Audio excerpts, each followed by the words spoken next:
अगला लगभग 1.5 महीने का समय हमारे लिए बहुत महत्वपूर्ण होगा।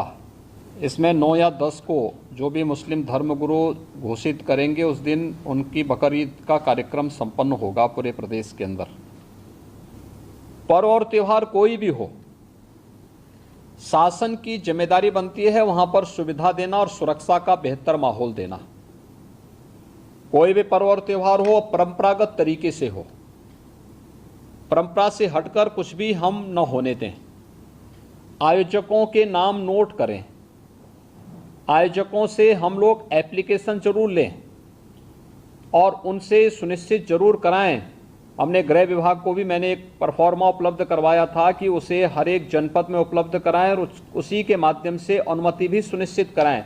शर्तें जोड़िए उसमें कि वह कहीं भी शांति को भंग करने वाली व्यवस्था, कोई भी ऐसा बयान नहीं देंगे, कोई भी ऐसा कार्य नहीं करेंगे जिससे शांति व्यवस्था भंग होती हो, या किसी जाति, मत, मजहब, वर्ग, संप्रदाय या किसी भी अन्य उसकी भावनाएं आहत होती हैं, कोई भी इस प्रकार की बयानबाजी न हो। इस पर ध्यान देने के लिए हमें जहां व्यवस्था बनानी पड़ेगी वहीं साथ ही साथ हम इस बात को सुनिश्चित करेंगे बकरीद के लिए मुस्लिम धर्मगुरुओं के साथ और इस आयोजन के साथ जुड़े हुए जितने भी लोग होंगे उन सभी के साथ हमें संवाद बनाना होगा। कावड़ यात्रा के लिए भी हमें कावड़ संघों के साथ, कावड़ संघ हैं बने हुए हर एक जगह, उनसे भी संवाद बनाना पड़ेगा।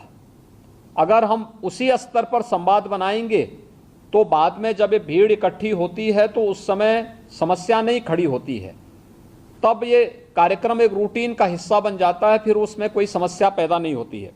इसलिए उन सभी चीज़ों को हमें पहले से ही एक संवाद बनाकर करना होगा।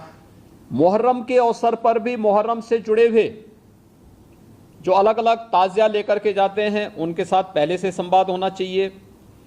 कहीं भी कावड़ यात्रियों का और मुहर्रम के जुलूस आपस में टकराने की नौबत ना आने पाए, इसके लिए पहले से रूट तैयार कर लेना, पहले से सुनिश्चित करना कि किसी की भावनाएं आहत भी न हो और दोनों कार्यक्रम संपन्न हो जाएं, परंपरा का उल्लंघन भी कहीं न हो, इस बात को सुनिश्चित करेंगे और इस पर हम लोग पहले से ही ध्यान देंगे जिससे कहीं भी कोई बात न हो। दूसरा, नगर विकास के द्वारा और पंचायती राज विभाग के द्वारा स्वच्छता को, सैनिटाइजेशन को जहां प्राथमिकता के आधार पर आगे बढ़ाना होगा, वैसे भी संचारी रोग नियंत्रण का एक कार्यक्रम 1 जुलाई से चल रहा है। स्वच्छता, सैनिटाइजेशन उसका प्रमुख पार्ट है। इसको हम विशेष रूप से एक अभियान के रूप में लें। बकरीद के दिन कुर्बानी जहां होगी और सार्वजनिक स्थल नहीं होगा, जो निर्धारित स्थल और पहले से चली आ रही वहीं पर होगा।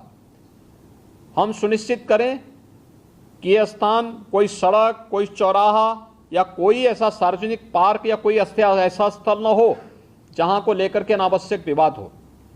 और कुर्बानी के बाद जो भी वहां पर सॉलिड वेस्ट पड़ा हो उन सबको निस्तारण करने की भी व्यवस्था की जानी चाहिए, चाहे वह आयोजक करें, चाहे वह नगर निकाय या पंचायती राज विभाग से जुड़े हुए लोग करें।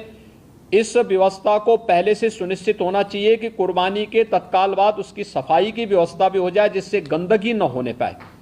और वह जो सॉलिड वेस्ट आप डालेंगे वह एक ऐसी जगह रखना चाहिए जहां बस्ती से दूर हो, नहीं तो बहुत तेज बदबू करेगा। उसके बाद तमाम प्रकार की बीमारियां और अन्य संक्रामक बीमारियां वहां पर होने के खतरे होते हैं। इन चीज़ों को सुनिश्चित करेंगे।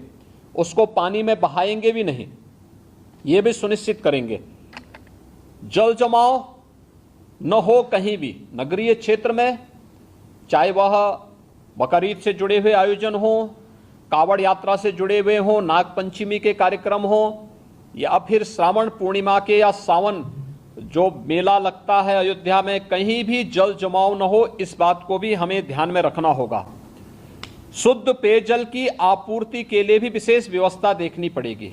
स्ट्रीट लाइट की व्यवस्था, बरसात के समय में वैसे भी इसके बारे में हमें अलर्ट रहना पड़ेगा। नगर निकायों को भी जहां जहां ये आयोजन हो और कावड़ यात्रा से जुड़े हुए जितने भी रूट हों वहां पर भी स्ट्रीट लाइट की व्यवस्था ठीक हो। सुरक्षा के प्रति अत्यंत सतर्क रहना पड़ेगा।